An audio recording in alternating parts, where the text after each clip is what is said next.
Thinking Basketball Podcast. My name is Ben. Welcome back to another show. We are live. I got the buttons working. Cody, they're telling me the buttons are I was going to say quit the entire show if I couldn't get this thing to work live, because last week we did the whole show and there were no comments. And by about minute 30, I just thought the people have abandoned us. They've left us. They don't want to hear us talk about bouncy ball anymore. How you doing? This is great. I just had, I pulled it up on YouTube because I was going to double check and see if it's actually running. Check and my then work. Yeah. You were talking, but then you were also talking like a couple seconds behind, and it was all just really chaotic, and it was just like so much Ben in my ears at one time. So I think I can verify that we're live, but I'm not actually going to watch the live show as I record it. That's a little too much. No, that would be like when you call into the talk show and they leave the radio on in the background and you hear themselves. Cody, we have to. We've been putting it off for long enough. We have to talk about the Houston Rockets. They are very good. They have a very good defense. We're going to talk about defenses today, because the other thing that's happened in the last couple weeks is we lamented Paolo Banchero's oblique injury at the beginning of the year. And the Magic, I think the last time I checked, have won 12 of 13 games. Have you seen them play? They have, maybe one of the better defenses we've seen in a long time right now. Where would you like to begin? How would you like to tackle this? Because I do want to ask you some very pertinent questions about these crazy defensive teams that are out there that don't seem to have great offenses, what it means, how good do you think they are? We're gonna dive in today. I'm excited. I think you led with the Houston Rockets. Let's maybe get them out of the way, because I'm afraid that if you and I start on the Orlando Magic, like it's over. It's going to be a 3-hour pod, and then it's going to be like, well, I guess we'll save the Rockets for next time. And then between now and then, like Steph Curry will drop 150 points, and we won't be able to talk about him anymore. So Houston Rockets, that's what I say. I love how you say get them out of the way. Like, we're not going to spend 25 minutes salivating over Tari Eason and Amen Thompson. Andy in the comments has already beaten us to it. These guys are coming off the bench. We're going to talk about the whole defensive system, the personnel that they have, why it's been so successful, how good we think it is, where it has holes. But what's crazy when you watch them, and they've had a lot of exciting fourth quarter games recently that I've been able to watch, you'll always see like one or two of Amen Thompson or Tari Eason in the lineups. And you have to remind yourself, like, these are just like dogs that they're bringing in off the bench. I think the Houston broadcast is calling them the Terror Twins. And I was like, well, wait a second. Actually, Amen Thompson is actually part of a biological terror twin organization now that his brother's back. But we're going to talk about them, the versatility that gives this defense, the ball pressure that they have, and their numbers have just been spectacular. The reason I started by saying we've delayed in talking about them this year is because I think in the first week they had on our stats board for Patreon subscribers, patreon.com/thinkingbasketball, I think they had like a 58 win pace. Does that sound familiar? 62 win pace, something like that. And you go, okay, we've played 5 games. What does that tell me? It's 5 games. There's a ton of variance. It's a small sample. Then you get to 10 games and it's like they're at a 60 win pace. And you go, okay, 10 games. If you play 10 games at a 60-win pace, you're not bad. You could still maybe be a 40-win team. I think a few years ago, I tweeted out sort of how many games it takes to start stabilizing. You know, if you play 10 games at a certain rate versus 20. And so, okay, so 10 games in, we know you're not bad. We know you're pretty good. I think when we did the power rankings, I mentioned them in upper middle class or some other sort of group of teams. Then you go and like, now we're 20 games in, and they're still at like a high 50-win pace. And it's all because of this defense. So I know you're dying to get this off your chest. Like, how good is Houston and how good is the defense? I think, okay, those are two very, very different questions, Ben. Very different questions. Because how good Houston is, I mean, I think that in itself could just be an investigation for like a podcast series trying to nail that down. Because I think as a regular season team, they seem to be a very good team that no one wants to go against. Like, I don't think there's a single team in the league that's like, oh, great, we get to go against Houston tonight. No one's thinking, like, Boston's going into Houston, and they're like, crap, this is going to be a nightmare. We can't sit, like, whoever else that needs to be sat tonight. So in terms of, like, regular season, yeah, but there's aspects of the offense, which, you know, I don't want to spend too much time on because it's this is a defensive pod, Ben. I want to talk about the defense. But the offense in general, it makes me a little bit nervous for the playoffs. Like, I don't necessarily see it carrying them in a huge playoff run. But I think if they play this level of defense, which according to the thinkingbasketball.net database is 8 points better than league average, at the moment. And the Magic are also 8 points better than league average at the moment. That's going to carry them to a very good record. So I think they're a very good regular season team. I don't necessarily think that's going to be reflective of them as a playoff team. Okay, I want to save that for when we get through kind of dissecting the Houston defense a little bit more. And maybe even after we talk about the Orlando defense, because I think they're in the same bucket. And I'll even throw some LA Clippers references in this podcast, because there's some teams right now that have this heavy defense, questionable offense profile that have had very good starts to the season. And Cody, I got to whisper this part. Technically, Oklahoma City fits that profile. Right, you noticed that as well. There, when you would start adjusting for some things and some injuries and whatnot, you're not really worried about the Oklahoma City offense. But they're another team statistically that has come out just smashing people with their defensive units. And then you look at the end of the game, and it's like, or right now you look at their overall season, and you say, wait, they have like a one what? They have like near league average offensive rating. That doesn't seem right. So I do want to get to some of your playoff thoughts and how the offense fits and things like that, and what the similarities and differences and weaknesses. But let's just start with Houston defensively, where I think I mentioned it earlier, the ball pressure that they're able to give you. So the starting unit has Dillon Brooks, and what they like to do is they like to spring Dillon Brooks on basically not necessarily the point guard or the point of attack every time, but the spot they think he needs to be deployed. So in the Knicks game, they came out and they did this thing we've documented many, many times. They took the center and they put the center, Alperen Sengun, on someone else. I think Josh Hart. And they had Dillon Brooks guard Cat. And the reason they did that is because Cat is a stretch big man, plays from the perimeter, drives. And so that's going to create issues for Sengun roaming out on the perimeter. And then when Cat goes to the bench, Dillon Brooks picks up Jalen Brunson. So he guards the center and then he guards the point guard. So they, for the starting unit, they kind of use him as like a search and destroy Terminator. They kind of like, sick him on the spot they need to go. And then you have enough with Sengun has some rim protection. He has some vertical pop that I think catches people off guard. Jabari Smith is a versatile defender. They can switch a ton. Fred VanVleet's a veteran, very strong. So they're comfortable switching 1 through 4.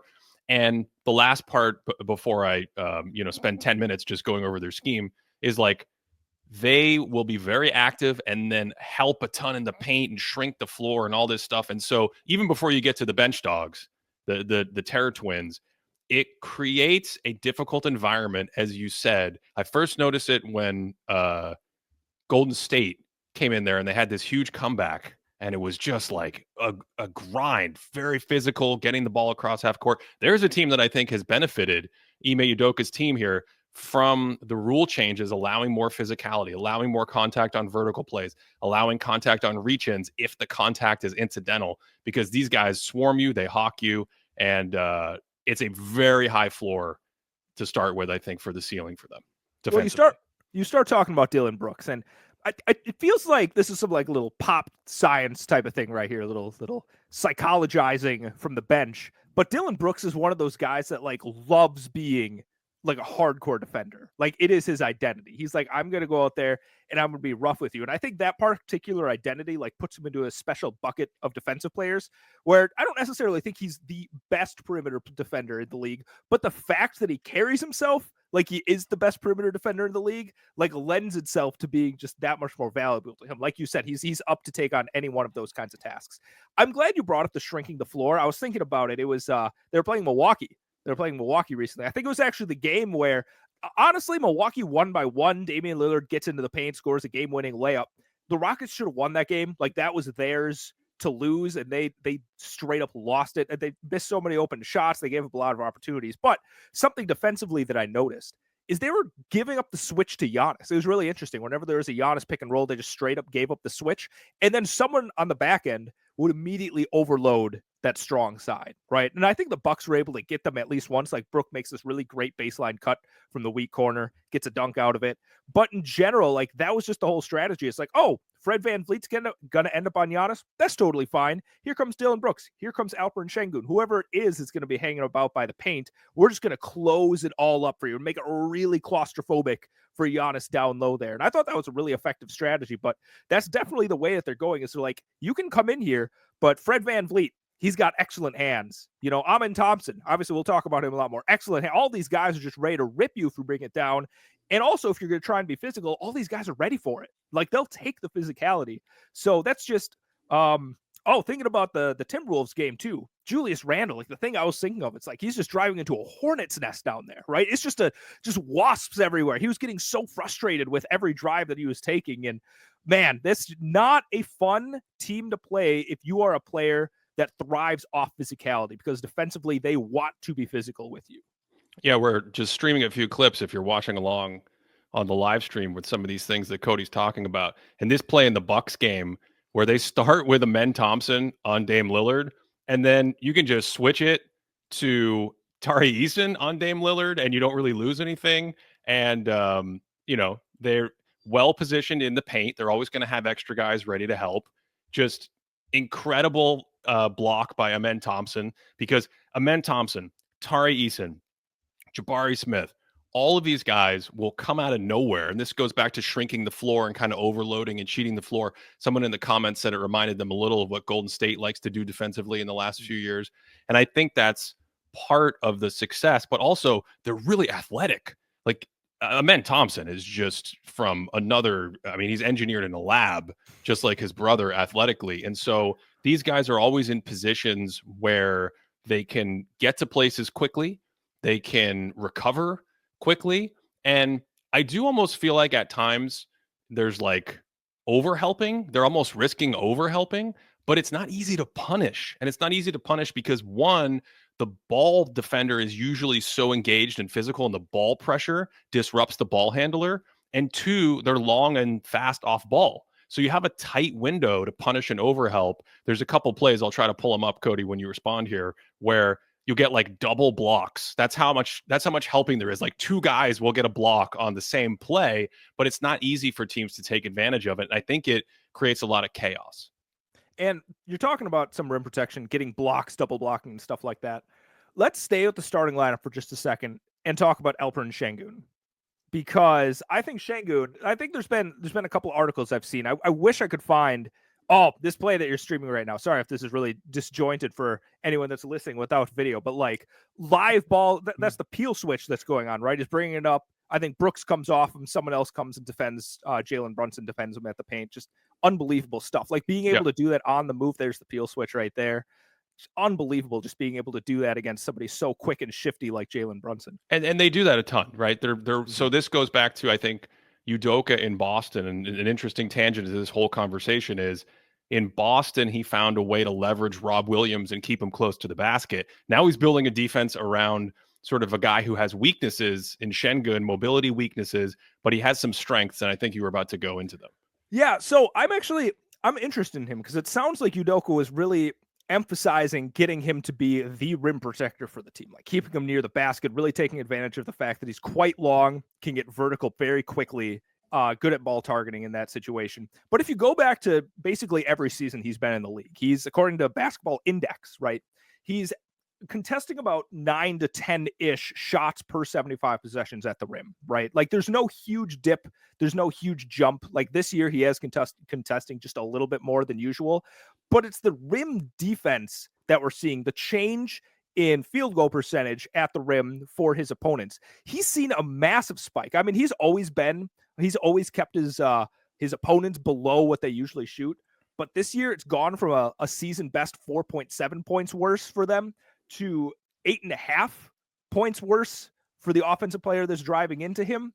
And I don't necessarily know that's one of those things where it's like, all right, I'm seeing one season of it. I'm seeing a fourth of a season of it. So is Alperen Sengun actually vaulting himself up to be a legitimate, one of the key rim protectors we're seeing in the league? Or is this just some kind of random spike that's going to level itself back a little bit? That's one thing I'm keeping an eye on, because if Sengun actually turns out to be one of these guys that can anchor a defense from his rim protection, sky's the limit for this Houston defense, even going into the playoffs. Well, he surprises players, I think, a little with his last jump verticality. And I want to say I talked about this in his profile video on the YouTube channel a couple years back. Whenever that was, that last year, I've completely lost track of time. It might have been 2 years ago, but so I wouldn't necessarily say it was or it looks like something where he's going to be an elite rim protector, especially because of some of the mobility challenges that he can have. But there's two things that I think go into that stat that make it somewhat viable to me.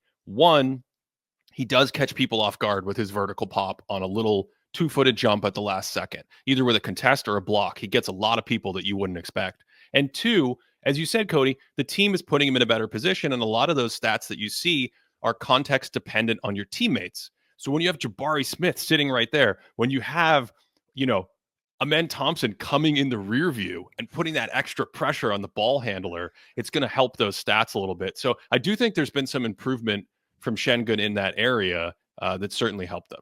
Well, yeah, and like you said, when you have all these guys you can deploy that are so good on ball, you can kind of funnel them exactly where you want the offensive player to go. And, I'm thinking about Thompson here. I'm thinking about all of these guys out there. Oh, in terms of like schemes I've seen. Sorry, I interrupted my own thought there. But I feel like I've seen a couple of times where like the Rockets are deploying like a switch everything except Sengun type of system where it's like, okay, all of these ball screens, you're going to switch Eason, you're going to go to Thompson, you switch. Oh, Sengun, nope, you're actually going to drop back on this. And, like we just said with that one play where they did that peel switch, Udoka has them so well coached on the defensive end that they just like are on an absolute string. It's such a cliche to say that, but man, I mean, when you have like that level of cohesiveness on a defense, there's nothing else to say besides Udoka's doing a great job of coaching them this season. You've reminded me, I'm going to throw them up for our live streamers. Some of these plays, the first one is from the Knicks game where you can see Sengun guarding Hart. You can see Brooks matched up with Cat. We talked about these things, and they just switch everything they need to switch. And now you have like a mismatch, right? Now you have Karl Anthony Towns being guarded by Fred VanVleet, and instantly behind the play, you get to switch from Sengun. He kind of scrams Fred out of there, and so you avoid the mismatch. Fred gets right back into position, rips Josh Hart coming down the lane, turnover. Later in the game, they have a similar thing. They switch again, a little ball screen between Brunson and Cat. Now you've got that same mismatch. You're like, oh, I'm Cat. I'm going to post Fred VanVleet. The second that happens, we saw this in Boston with the same concepts Udoka introduced a couple years ago. Sengun scrams him out of there.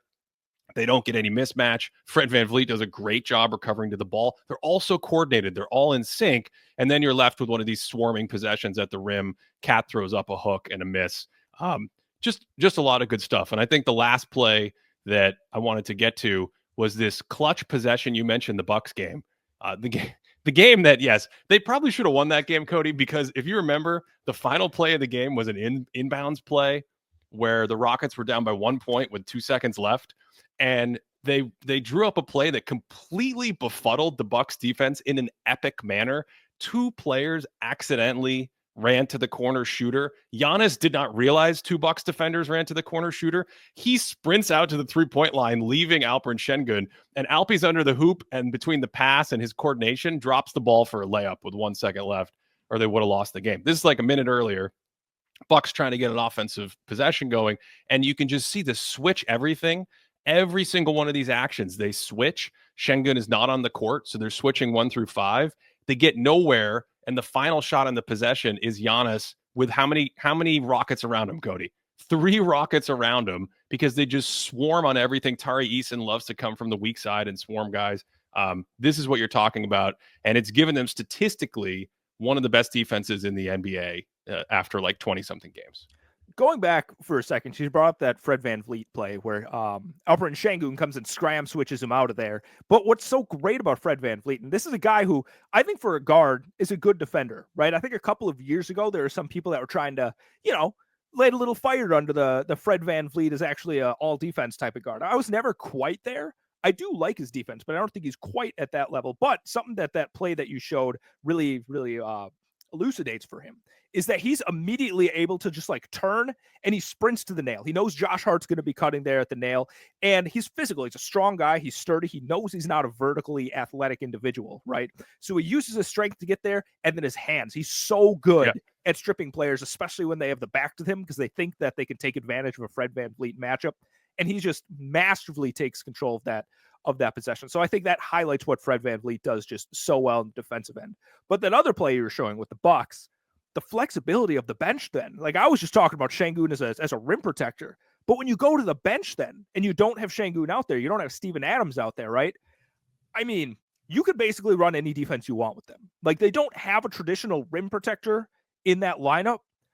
It almost doesn't matter, right? It's almost like that defensive lineup is better, and I think it's actually more equipped for a kind of playoff run than what we see from the starters. Because we talk about like the drop defense, we talk about rim protectors in that sense, but I mean, I don't know. Like the Bucks, if they were playing against them in a 7-game series, I think you'd see a lot of Giannis mid-range jumpers if they had to try and figure something out. But this is what I'm saying. When you tune into these games, these intense fourth quarter games against high quality teams, Milwaukee's been playing well. That was a good game. Golden State was another one. There's one I'm forgetting. And then the Oklahoma City game was this week where they were able to pull it out in the, you always see at least one of the bench guys in those lineups, I think, because of the versatility that they give him. Amen Thompson is playing really, really well. His decision-making on offense has been much better. His offensive rebounding, my goodness, the Thompson twins, what do they eat for breakfast, these two guys? Just defend an offensive rebound. Did they go to the Dennis Rodman School of Basketball? It's ridiculous watching these guys go in there and just like terrorize possess. I think in the fourth quarter alone of the last game I watched, Amen had like 3 or 4 offensive rebounds, grabs them and makes the most ridiculous passes you'll ever see after an offensive rebound. And Cody, I know you've been waiting for it. Have you noticed Tari Eason's hands? Have you noticed these things? Can we talk about this? I want to ask, this is the most micro skill question ever, but this is the most esoteric thing ever. Is anyone better at ball targeting the top of a hook shot in the league than Tari Eason? Because I would say no. Nobody is better because he is so, you watch the amount of blocks he gets. He does the Tim Duncan thing where he blocks the ball before it leaves the offensive player's hands. Like they turn a hook shot, he's up there already, wiping it away from them, right? He's not meeting it at the apex where he's like swatting it away. Nope. He's meeting it before it even leaves their hands. I've never seen, I don't want to say never, but I don't think there's a player in the league that holds a candle to his ability to do that right now. Here we go. This is what you wanted for the live streamers. Again, he does not go and vertically get it. He does the Tim Duncan, as you're shooting, he tries to go get it. The craziest one that I saw was it against Milwaukee? Yes, it was against Bobby Portis. Did you remember this possession? I don't know.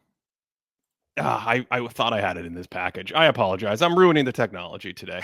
I could try to look for it, but then when you remember what happens, I put it in the pod and then all the audio starts playing and it's crazy. There is a post up from Bobby Portis and he's being guarded by Tari Eason. And I don't think Bobby Portis even knows how the ball was blocked. He goes to turn to shoot and Eason catches it so low that Bobby's like flailing, but I watched the replay 5 times from every different angle. He got all ball. He only targeted the ball and he got it. And so Portis didn't even complain to the officials, but he's like, what happened? But you rarely see a ball get blocked. Guys strip down low like Karl Malone. You mentioned Fred VanVleet, your favorite Kyle Lowry. Like they're down low, right? And they strip it and sometimes they count it as a block or it's up high. But this was in between. This was as Portis was starting to gather and move the ball upward. Tari sticks his hand in there, crushes it. Of course, Amen Thompson, like, I would not recommend dribbling around Amen Thompson. I don't know if you've noticed, but Amen Thompson's hands, I'm just going to throw up some of my favorites for the live streamers. Like there's a double block where Eason and Amen Thompson both block James Harden on a drive in rear view pursuit. But these guys are just swarming everywhere. They force a lot of turnovers. They're wild. They're athletic. They have great hands. It's so fun to watch them disrupt teams. And that's why they're playing at like a 58 win pace. So I actually lied to you. I went back to my notes, Ben. Can I read you verbatim what I wrote here? So this was fourth quarter with 11 minutes and 45 seconds left against the Bucks. Eason tremendous ball targeting on Portis hook. And then you know what I wrote after that in all caps, Ben? Send to Ben. I wrote thinkies. Thinkies, yes. I'm preparing myself for a conversation later in this season because you have that. He does the exact same thing to Naz Reid on one of his hook shots in the Minnesota game. It's unbelievable. And then you talk about Amen Thompson. Like, he is like you said, the Dennis Rodman comparison is so apt because he's getting his hands on every rebound, like every offensive rebound. He's just like, because he jumps so high and he's so fluid as an athlete that just like his hand is everywhere with it. Like there's the ball and he kind of has the like underhand, like fingertip, like just tapping it up and just keeps fighting for it. I'm sure there's a stat for it. I'm sure there's a good way to track this. But when I watch Houston, I just think like, man, I would hate to try and grab a rebound against this team. Like every rebound is just an absolute all-out warfare with these guys just like, oh, I'm going to land. Oops, I'm here. I'm just going to strip it from you. Oh, I'm just going to like keep jumping like Sean Marion on a trampoline and like keep tipping it 100 different times. This team is so much fun to watch on defense, Ben. Cody, do the Magic have a better defense than the Rockets? Oh my God. I don't even know how to answer that question. Did I just break your brain? You did break my brain. This is a really good question to ask. So like, let's actually investigate this for a second. Because in my mind, I'm like, if you're going into a playoff series, 7 games, and you're trying to get ready for anything, which defense would you rather go in with? Can I ask, are we gifting Orlando health? Like, do they get everyone healthy? Sure. Yeah. Sure. Yeah. I think I'm going to take Orlando's defense. Okay. I think I agree with you, but I would like to I'd like to talk it out more. Well, this is I didn't want to say it. We're having a good time. We are. Right? Yeah. I just drank a chai like 40 minutes ago. I'm feeling a little sprightly. I don't even know if that's a word, but I'm feeling it. But the thing that holds me back from bumping Houston a little higher is that one of their main offensive players in Jalen Green, he's going to have to get minutes because of his offensive punch. But I just don't know.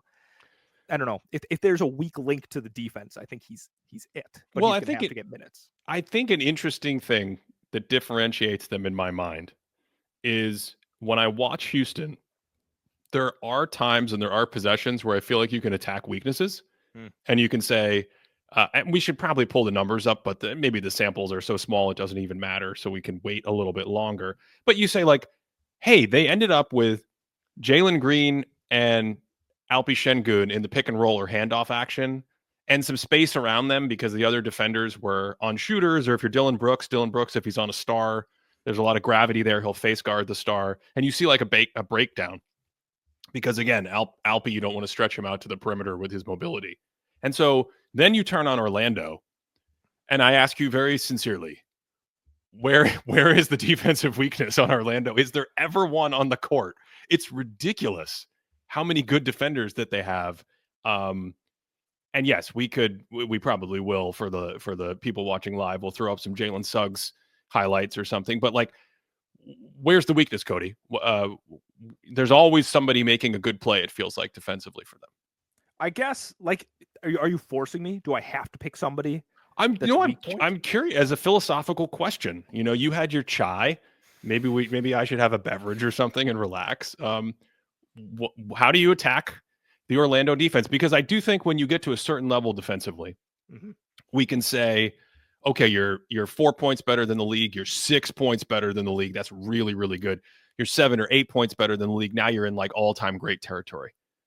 How do we differentiate the difference between a team's average performance? And if you're new and you're saying, what is 4 points better than the league? That's like your defensive rating is 4 points better than league average. That's fantastic. 6 points better, and all you start to get all-time great. If league average offensive rating this year is 115 and you're giving up 109 points per 100, you are a nightmare to play and score on. And so how do we differentiate? What does it actually mean to go into a playoff series and say this is a -4 defense versus a -6 defense? And I think it has to do with things like versatility, scheme, physicality, how well do they communicate, and then maybe weaknesses. Can they be attacked? Is there a type of style they played? I don't want to open, little scabs, but I mean, there is a team in the Midwest that played a particular defensive style that was many, many times attacked by 3-point shooters in the playoffs. I'm not talking about your Bucks, of course. Yeah. Well, I think what's interesting here is that we talked about it in the best teams of the space and space. The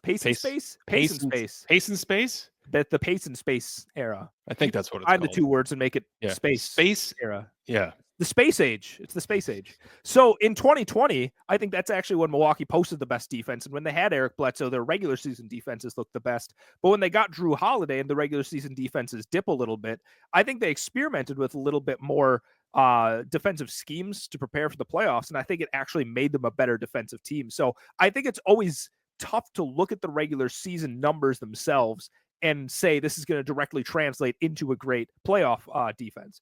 However, you watch somebody like Orlando play, and you see just like Franz Wagner, he's enormous.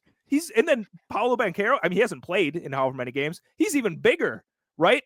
And then Jalen Suggs, you don't want to tell him, but I think he thinks he's bigger than Franz, right? He's out there being like, I'm 7'8". Who's everyone talking about Wemby for? Like, what did you tell me? What was on the broadcast? He was like Mr. Football in Minnesota once. No, not Minnesota. He was the National Football Player of the Year. That's what they were talking about in high school. Yeah. He was like the best football player in the country in high school. He kind of plays basketball like he plays football. It makes sense. Can I give you a Jalen Suggs stat? Oh, please. Please give me. Can you give me a Jalen Suggs stat while the live streamers watch Jalen Suggs hound people on defense? I shouldn't have said that actually, because that's going to spoil some of this. But whatever, we're here. You kind of know where it's going at this point. In NBA history, like period, according to Basketball Reference, right? The amount of players that have averaged a block or more per game with 1,500 minutes played in a season ever. The amount of player seasons is 14 that are 6'5" and smaller. Okay. I was going to say, I think a lot of players have averaged a block per game. So no, there's only been 14 player seasons of a guy that's 6'5" or smaller, averaging a block or more per game. So if we look at something like Dwayne Wade, he did it 6 times. Dwayne Wade did it 6 of the 14 times. You see Derek White, you see Matisse Thybulle, you see Alex Caruso, Dennis Johnson did it twice, David Thompson did it twice, Ron Brewer of the 70s. Which Brewer? It's Ron Brewer 70s Sr. Trailblazers. Yeah, Ron Brewer Sr. Yeah, Ron Brewer Sr. And guess what, Ben? Jalen Suggs right now is on track to average a block or more per game at 6'5" or smaller. Yeah. No, he's unbelievable. I want to get back to the Magic size in a second, but part of the fun of doing the podcast live is we can occasionally squeeze questions in. And Andy from the audience is wondering, I think it's a great question, how much these wings these guards who have this rim protection ability are making up for not having your traditional like monster rim protector in the middle, your traditional Rudy Gobert, Brook Lopez, Giannis, like structure in the middle. Not to knock what the Magic have going on, but certainly the two teams we're talking about here don't have a problem defending the basket. They force turnovers, they defend all over the court, they defend the basket, and they block shots, and they create issues, and they will generate it from players who are on the perimeter, on the wing, and as we're talking about right now, like Jalen, what is Jalen Suggs? I don't know what Jalen Suggs is. He's not really the point guard. He's crazy, is what he is. So I tried to investigate this kind of a question once upon a time, like trying to experiment with different lineup data to see how much one player would interact to try and impact like how many points per 100 possessions a team would allow at the rim. And guess which team I was doing it for? The Milwaukee Bucks. Yeah. I was doing it for the Milwaukee Bucks. And I was playing around with some Bledsoe stuff and Brook Lopez and Giannis. And I was trying to control, especially for Drew Holiday. Because I'm like, man, I don't know. I know he's not a rim protecting guard necessarily. He can make some plays at the rim, but he's not a rim protecting guard. But he's strong. He doesn't give us switches down low. He's feisty and all that kind of stuff. And when I was trying to control for it, it seemed like the Bucks were consistently allowed 5 points per 100 possessions at the rim less when he was on the court. And it didn't matter like what combination of Giannis and Brook Lopez we looked at and stuff like this. And this was over the course of multiple years. Am I saying that somebody like Drew can handle that sort of like he himself is worth 5 rim points per 100 possession? No, I'm not saying that. But I can say that kind of opened my mind to thinking, you know what, maybe some of these stout guards, these strong guys that can go in there and not be like a defensive liability, maybe they do provide like pretty impactful paint numbers if they're able to do all of these other things. Yeah, and Cody, remember, you if people are playing along at home and they're playing thinking basketball bingo, we don't want people drinking too rapidly. So we're talking about the Magic today, and you already had the Bucks, and we cannot have Drew Holiday hour. We can't do that. We can't squeeze that in and do that to everyone listening and watching. I think someone in the comments has said you say Drew Holiday into a mirror 3 times.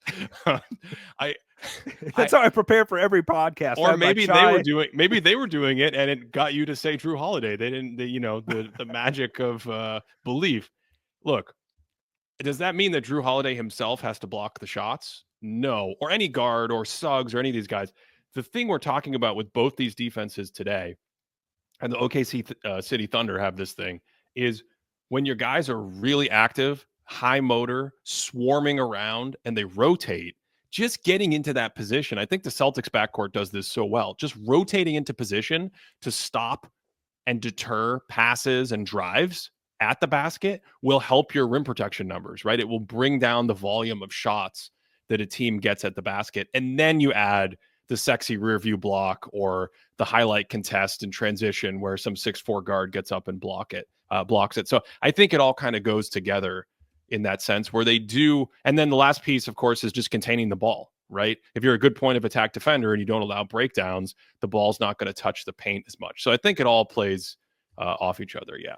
I think it allows for like a much more extended court swarming type of action. Like if you have a bunch of big athletic guys that can cover a lot of ground, it just gives you a lot of license to do a lot of cool stuff and just be disruptive of every pass. So like there's a couple of team situations I'm thinking of. They played against and I know I don't want to like punch down here, but like it was one of the first games that Embiid was playing back. It might have been Embiid's second game back or something like that. He wasn't looking great. It wasn't like peak MVP Embiid sort of thing. But the Magic were playing the 76ers. And between 2:13 left in the third quarter to 7 minutes and 54 seconds left in the fourth, the 76ers didn't score. Yep. Like that includes free throws. They didn't score a basket or a free throw. And like it was legitimately, I think I sent to all of the thinking basketball people, I'm like, this is the best game I've watched because the level of defense, like I think John Isaac's in there just appearing and swatting people at the rim. Tristan Da Silva's out there being like a rookie that really gets it. Jalen Suggs is flying all over the place. It was just when you see that level of team defense where an NBA team can't score across like, what is that, 7 minutes? That's an unbelievable stat, Ben.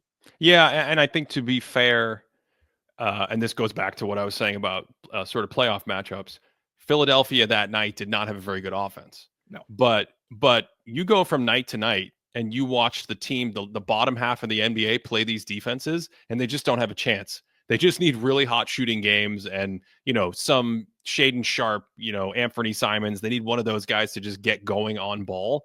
But if you're a weak offense, it's going to be an issue. Cody said, Ben, you have to watch this. I turned it on. It is seven minutes of defensive poetry. It feels like they can't get a shot half the time. But the Magic, you mentioned Jonathan Isaac. I mean, some of their lineups that they put out are just massive. And Oklahoma City has one of the best defenses in the league. We've done a video on them. They are very small. They're very swarming. And it kind of goes around Chet. And now Isaiah Hartenstein's back, and that's great. So they have a big man. But they still play very small. They still will have a lot of guys who are 6'6" and under. The Magic are like from 1987. They have a lot of guys who are 6'6" and over. They have a jumbo lineup, and they have a number of them. I just want to throw one up on the screen. Wait a second. That's Victor Wembanyama. How is he on the screen? See, Cody, Victor Wembanyama is everywhere when you're involved. Ben, people that are playing the drinking game, Wembanyama can't be shown. That's a good. Yeah, you got me. You got me on that. I'm going to look for this clip. I'll try to do the lineup from memory. It's basically Goga Batadze, Wendell Carter Jr., Franz Wagner. All of those people are over 6'10". There is a fourth player who might be Tristan Da Silva. I mean, it's like at least a 6'7" kind of large person. And then Jalen Suggs is your smallest player on the floor. Jalen Suggs is 6'4", 6'5". He's your smallest player. They can take Jonathan Isaac and stick him in there as like the 3 or the 4 in certain. They will play Jonathan Isaac at the 4 with a center and then Franz Wagner at small forward. And it's just not fair. It doesn't feel fair because they're just enormous all over the place. Anthony Black, he's the other guy, 6'7". Mo Wagner, sneaky Mo Wagner. He's been incredible. Oh, this is the Jonathan Isaac block, Cody.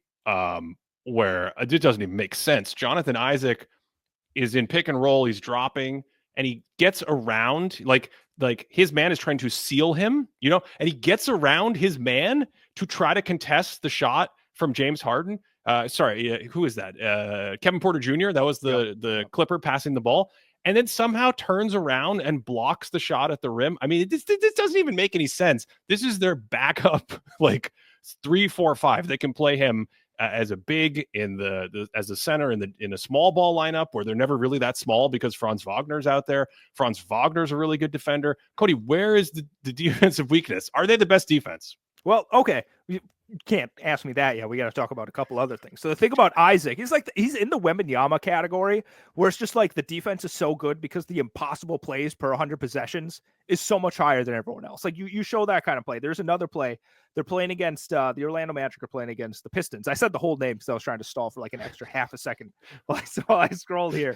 But Jalen Duren is posting up Isaac, and he's like getting really physical with him, right? And Duren like throws his shoulder into him and really backs up Isaac.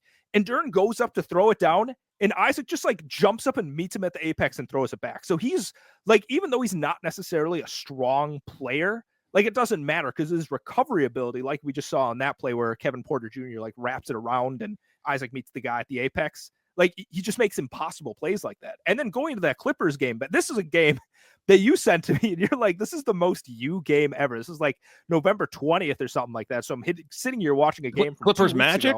Yeah. That should have been like, they should have had the Super Bowl and they should have had that game, right? I mean, that was like the greatest. Anyway, keep going. Yeah, the game was amazing. So I think I'm thinking specifically about the first half.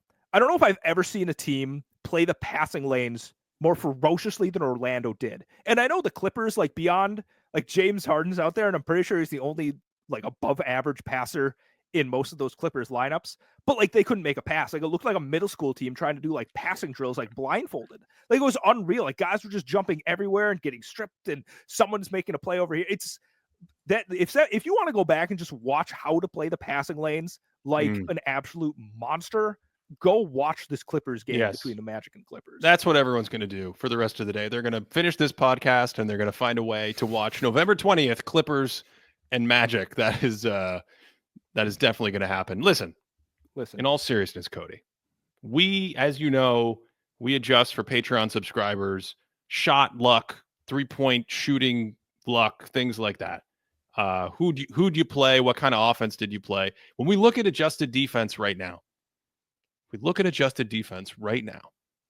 Houston is third in the league, around -5. Okay. OKC is second, around -6. Where is Orlando? I mean, are they number one? They are number one. Do you know what their distance between them and the other teams is? Okay, so -6 for OKC. I know because I said it earlier. Orlando's defensive rating is like 8 points better. There's no way they're better. Are they out shooting their defense? Yes, no. Yes, it's -9. It's -9. Their defense probably should be even better than what it is. So the raw defensive rating, OKC is first at -8.5, and Houston and Orlando are next at -8. But I think the data suggests that that the Magic are probably the best defense in the league, and that leaves us with our big question of the day. I mean, we can fold the Clippers into this conversation if we want as well.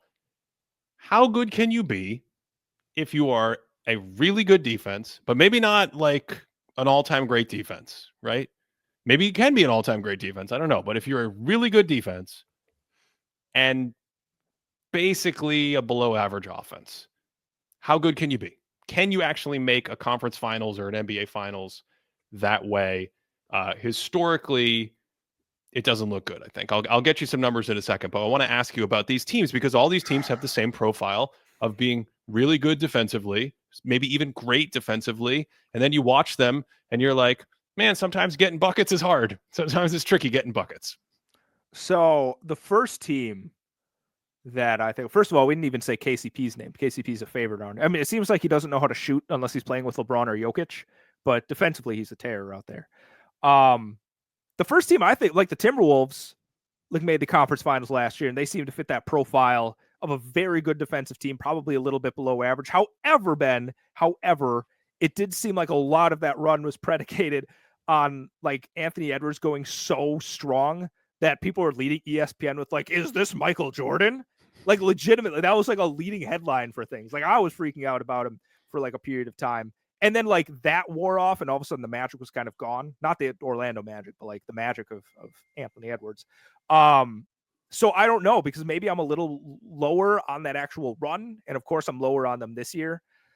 I don't know, Ben. What like do you have recent great defense below average offensives that have made a playoff run? Yeah, I mean, actually, Minnesota is a great call out because they are a team that, depending on how you felt about the defense, maybe fits this profile of not an all-time defense, average, below average offense, and they made it to a conference finals. I think it's pretty rare. Let me give you some of the historical teams. The 2013 and 2014 Pacers we're talking 98th, 99th percentile historically kind of numbers, -6, -7 defense, and they had a below average offense.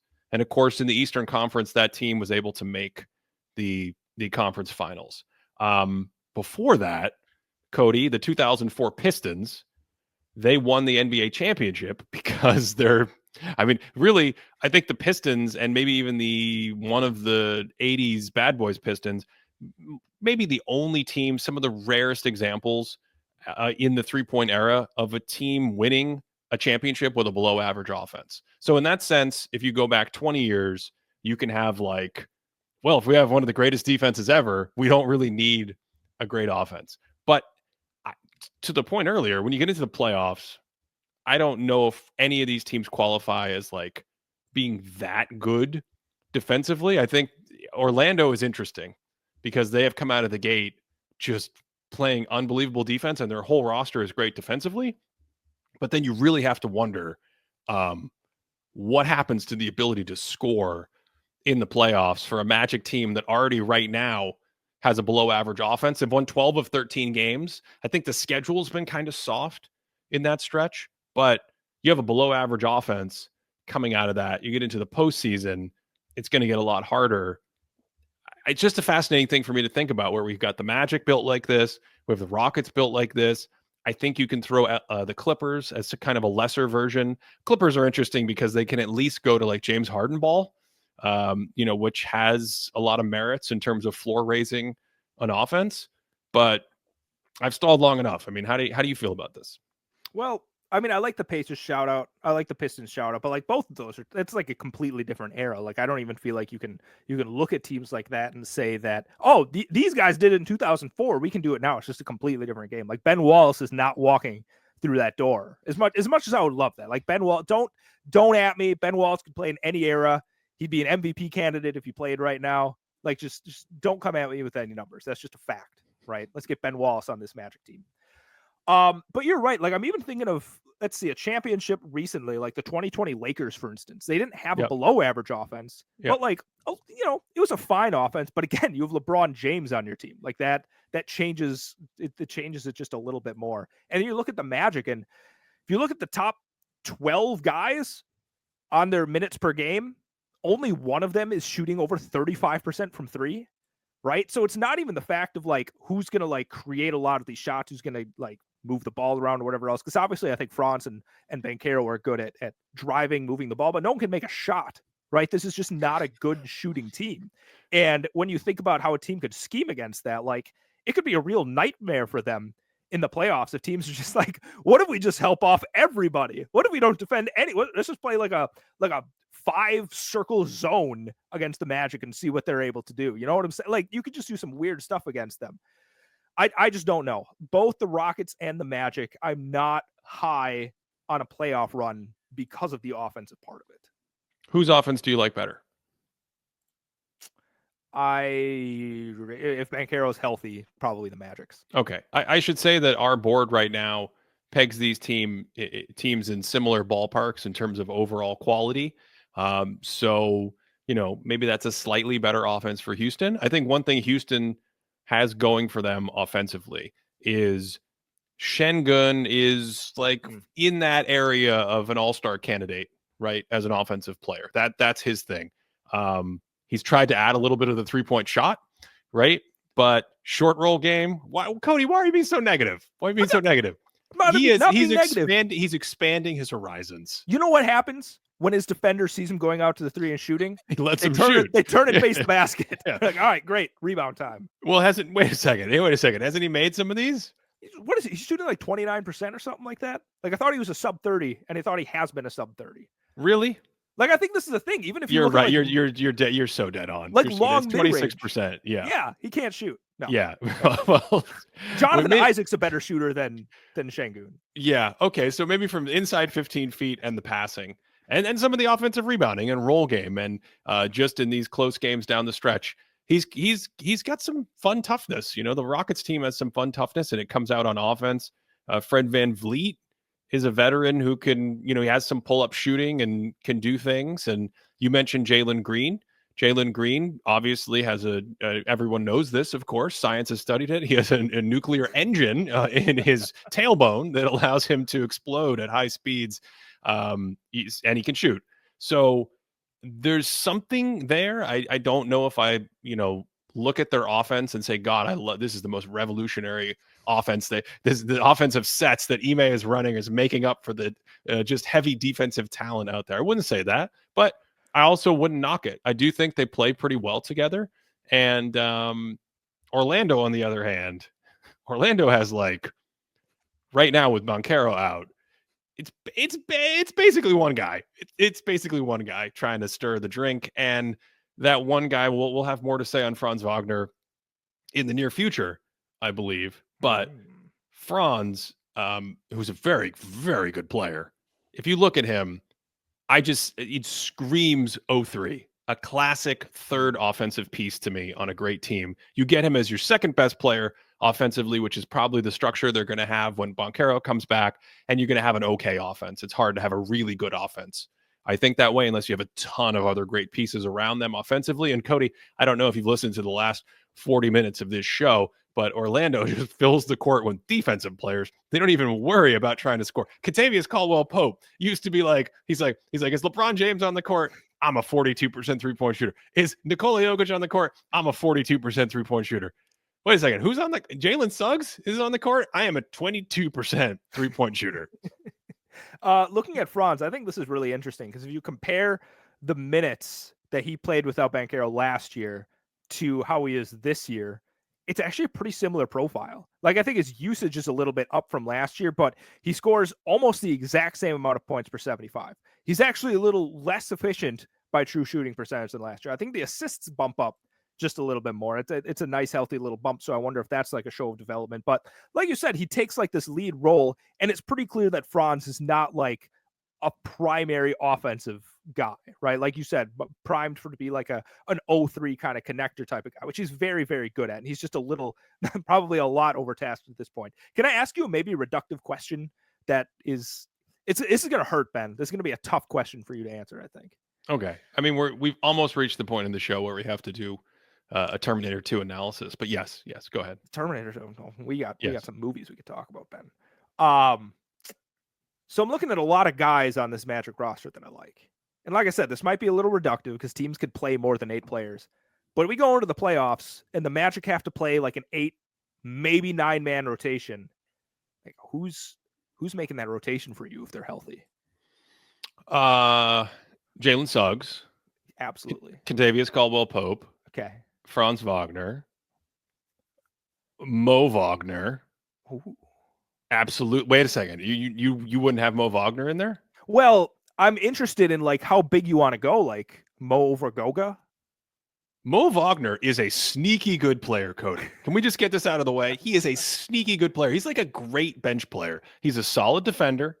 He communicates, he hustles, he's physical, he plays hard. And have you seen his scoring? I mean, offensive rebounding, put it on the deck and attacks closeouts with ferocity. The man tries to dunk on everyone's head. He gave someone the Statue of Liberty dunk the other day where he held it way up in the air out near the second hash and still finished it and dunked it on their head.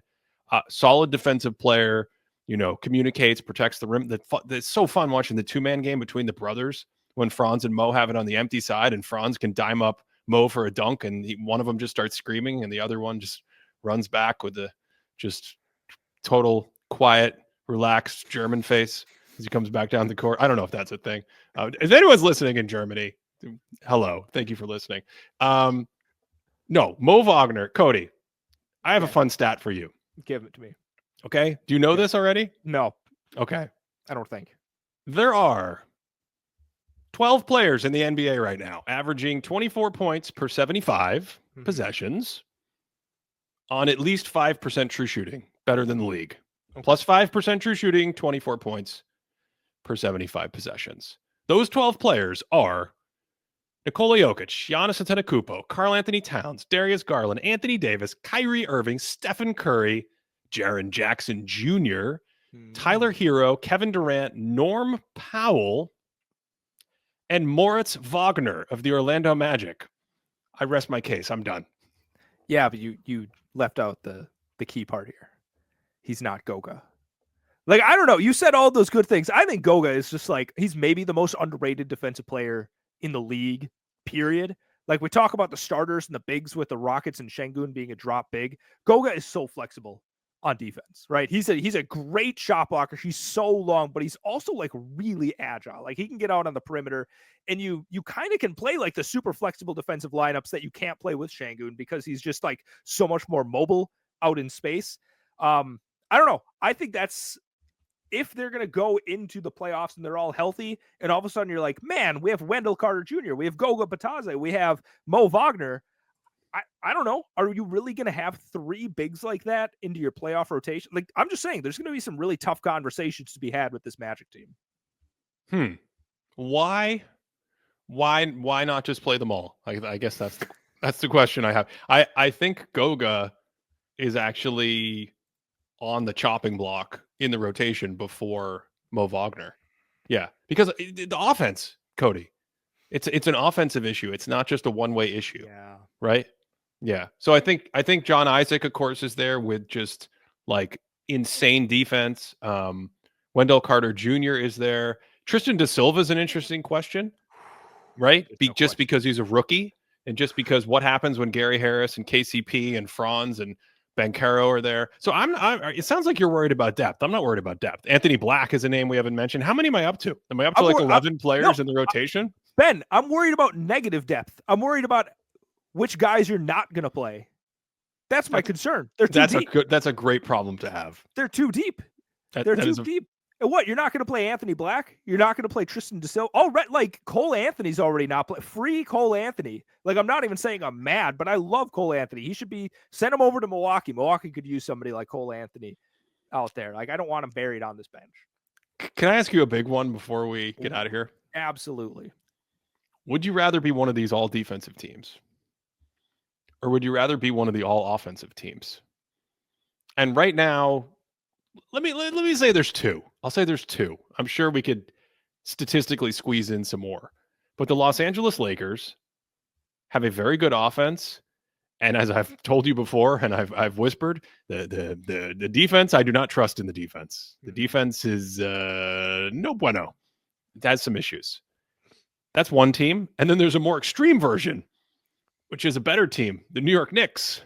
The New York Knicks right now have one of the best offenses of all time in terms of just raw efficiency, points per 100 possessions, one of the best offenses in the league. Do they have the actual, like, technical best offense in the league right now? I should probably look that up. Yes, it's fantastic.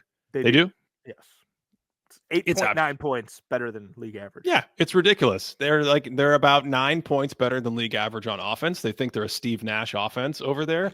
And then you go look at their defense, and they're like 9 points worse than the league on defense. How are they so bad at defense, Cody? The thing is they feel like a fake bad defense. Like, before the season, I thought that they were going to be a defensive juggernaut. Like, that was my assumption, right? Yes. And I don't want to put all the blame on Towns. Like, I think the defense is absolute dumpster fire when he's on the court, but it's also not like they're competing for a top 10 defense when he's off the court either, right? Like, I don't want to lay the entire blame on him. I don't understand the Knicks. I don't understand the Knicks, Ben. Well, that wasn't my question. My question was not about. My question was, would you rather be one of those all offense teams or one of the all defense teams? Okay, let me ask a clarifying question. who would I rather watch, or who do I think is going to have a better chance in the playoffs? The latter. We know who you'd rather watch. Come Yeah, I on. was gonna That's like say, asking if water is wet. I Come think on. Orlando's my favorite watch Yes. right now. The comments since we started have just been all about Cody's references of Orlando. Have you ever been to Orlando?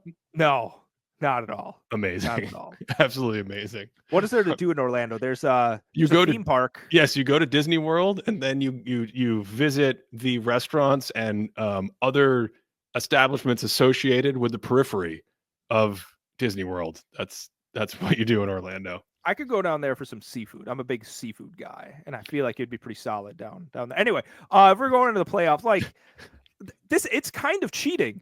It's kind of cheating because I think actually. Ooh, here's something. Here, let me change the question a little bit more. Would I rather go in as the Magic or last year's Pacers? I feel like that might be closer to it because I kind of think that this Knicks team has like a hidden defensive depth that might be able to do something once the playoffs start. I don't know. The answer is probably the Pacers, but I'm probably gonna just pick the Magic on this. Wait, why don't you just use the Knicks? The Knicks right now are have a +9 offense, Yeah, and technically their actual performance on the scoreboard after 20 games is 2 points worse. They are +2 defense.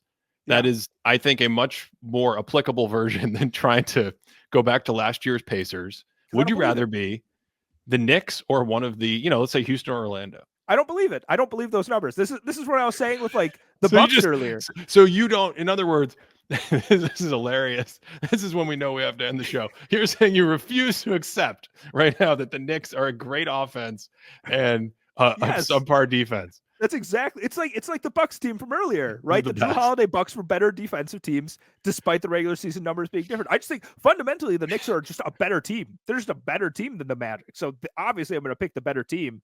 But if it was an offensively slanted team versus a defensively slanted team, like, I don't know, give me the Magic every day. Like whichever team has Jalen Suggs, that's the team I want to pick. To support us, patreon.com/thinkingbasketball. That's where you can sign up and get the stats board, thinkingbasketball.net, that we reference throughout the show. I'm sure there's more to that outro that I'm supposed to do, but Cody, it's just too good. Are you worried at all about the reintegration of Paolo Banchero into the Magic lineup? Man, as the resident Magic homer. I'm like a reverse like snowbird. Like I stay in Minnesota during the winter months and I cheer for the Florida teams. Like I think that's what I am right now. I don't know.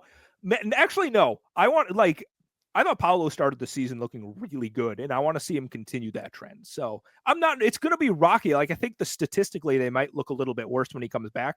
But like you said, like there was a period of time, Ben, where here was the Magic's games that they played. They had a run against the Pelicans, Wizards, Hornets, Pacers, 76ers, Suns, Clippers, Lakers, Pistons, Hornets, Bulls, Nets. Like, I don't know. I think there's something to that strength of schedule that might be boosting the numbers a little bit. So, no, bring Paolo back. Integrate him. Cody, let's do one question from the chat. This is a fun one. Better defender, Amen or Azar Thompson? Do you want to take it or do you want me to answer?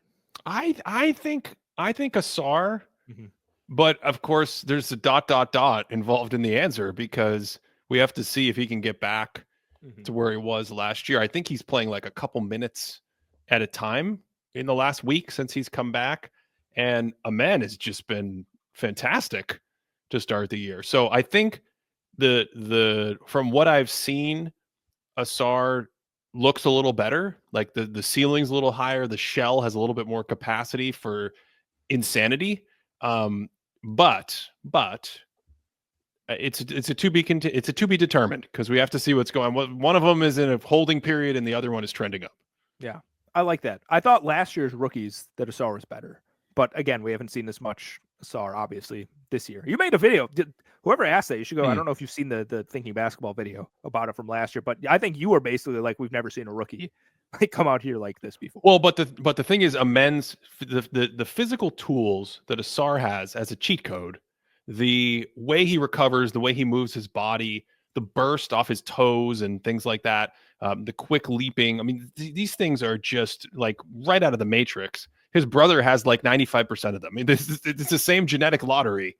We don't have to like make a comparison. It's like the same. It's the same genetics. It's unbelievable to watch. So there's a lot of competition there. I think it's a good question. I think it would be fun to like come up with the best defenders that aren't just athletic freaks. Like that would be interesting. It would be like the I think someone was like, "Oh, here comes a Kyle Lowry reference," but you had to wait till the end of the show for it. It's like the Kyle Lowry defensive all-stars, like that kind of thing. I actually snuck Kyle Lowry in earlier just for did you and that reference. Yeah. And that's it. Let's end the show. Let's end the show. That was great. Yeah. Thanks as always for listening, and hope you're having a great day.